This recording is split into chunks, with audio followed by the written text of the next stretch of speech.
Hey guys, welcome to part 2 of how I directed my first movie in Hollywood.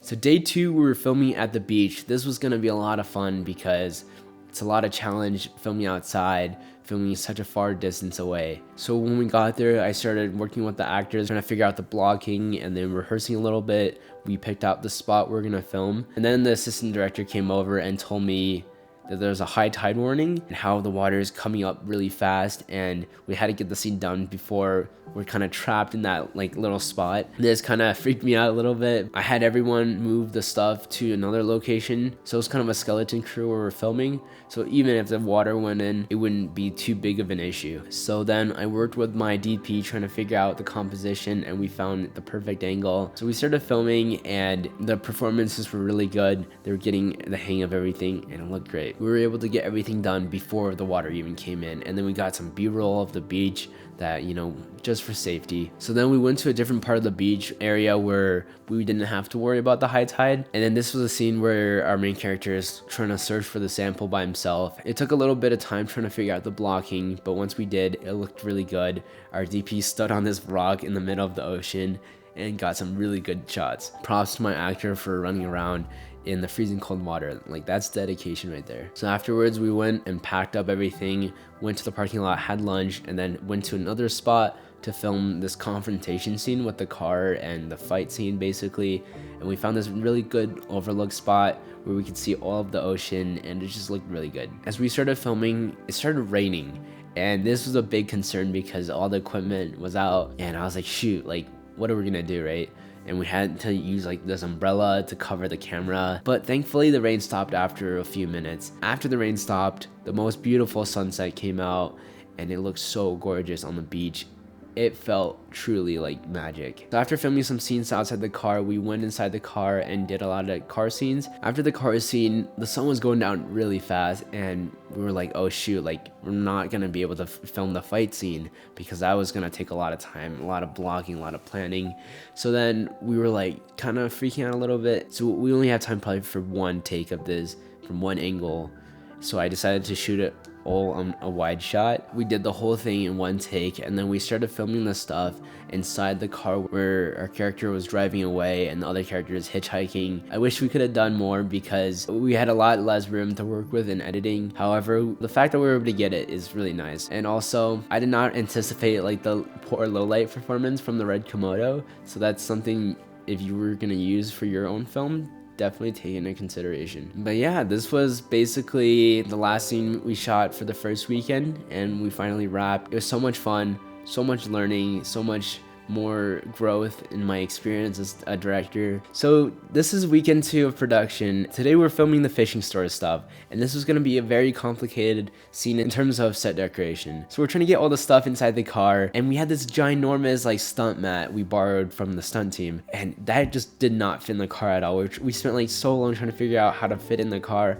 Just did not work. So instead, I had my 2 friends call in an Uber XL to bring the mat over to the location. So this made me run kind of late. All the other crew members got there before I did. So I was coordinating with my assistant director, CC, who helped figure out everything, and I had them go inside the location to set up before I got there. Once I did, the art people were setting up the office, the lighting people, the camera people were getting everything set up. We had the different stations set up for crafty and sound person. This is why I love having so many different departments with their own different jobs, because you don't have to do as much work. So after I got there, I went inside and we had a safety meeting with all the crew members, and then I rehearsed with the actors for a little bit, and then we were finally able to start filming. And we used the fog machine, which made it look super cool. The first scene was the office scene, and it looked really good. So while we were filming the office scene, the art people were in the other room trying to set up for the fishing store scene. And then after filming the office scene, we moved in there and they were pretty much already done. So then the G&E team started working on the lighting setup. setup. Our DP Ethan was trying to figure out the framing of everything, and then I was going through with my actor trying to figure out the blocking and what he was trying to do with all the tools on the table. And we started filming. Our DP, did a really good job trying to figure out the camera movements and angles, and this scene required some stunts. We set up the stunt mat, we did the scenes a few times, and I think we did a pretty good job trying to figure out how we were going to do the fall safely and effectively. It was a very chill atmosphere. We got stuff we wanted to do done, and because we were so efficient and because we kind of knew how to work with each other, I was able to kind of experiment a little bit. So then we moved outside the fishing store, filmed some stuff on the street, which looked really good. There's a lot of pedestrians and bystanders watching us film, but it was chill. None of them said anything. And then after filming, we went back to USC campus. Most of the crew members went to eat dinner, but me and the DP and the actor, we were filming some stuff because we wanted to get some shots in the blue hour of our character walking around at night, and we got some really beautiful shots. So after we got back, we went to the second location of the day. My producer brought us some food they got from the dining hall. So then we filmed the scene in the bathroom. It looked so good. The lighting was perfect, and we were able to get some really beautiful shots. And then we moved to the bedroom to shoot some more stuff. That's probably one of my favorite scenes. It looked just so beautiful. It looked amazing. Our gaffer did such an incredible job lighting the scene. And I actually learned so much about cinematography directing this movie that I could probably cover in a different video. After filming the scene at the desk, we filmed the stuff on the bed, and it was a night scene. It was a little tricky trying to figure out the moonlight, but we had our gaffer hold up something outside the window to simulate the moonlight, and it looked really good actually. So after we were done filming, we carried everything back to my apartment where we had 10 fishing rods and a huge mat. It was pretty funny. Everyone's looking at us. But yeah, another awesome day of production. The next day, it was a very skeleton crew. It was the producer, director of photography, and the actor, and me.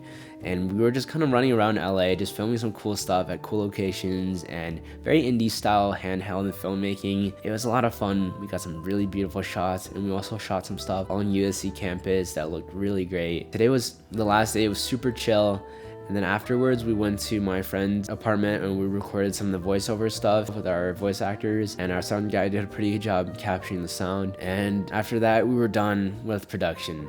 It was such a surreal experience trying to capture everything, making everything come to life. And I felt like I grew so much as a director and as a person in the last 2 weekends, and I was able to learn so much about the actual production process of everything, and it was a ton of fun. And I felt like I was truly unlocking a new level of my filmmaking career. After we were done, I had so much footage and I was the editor for it, so I was trying to figure out how to piece everything together. I thought about using Avid, but then I was maybe not. That's a lot of learning to do. So I decided to stick with DaVinci and trying to figure out everything. It's a lot of learning, but I think it's when you're uncomfortable is where you learn the most. So I was trying to figure everything out, and I was actually able to get the rough cut done in 2 days, and it looked really good. And then after spring break, I met up with one of my friends and we worked on the edit together. We cut it down from 20 minutes to 13 minutes.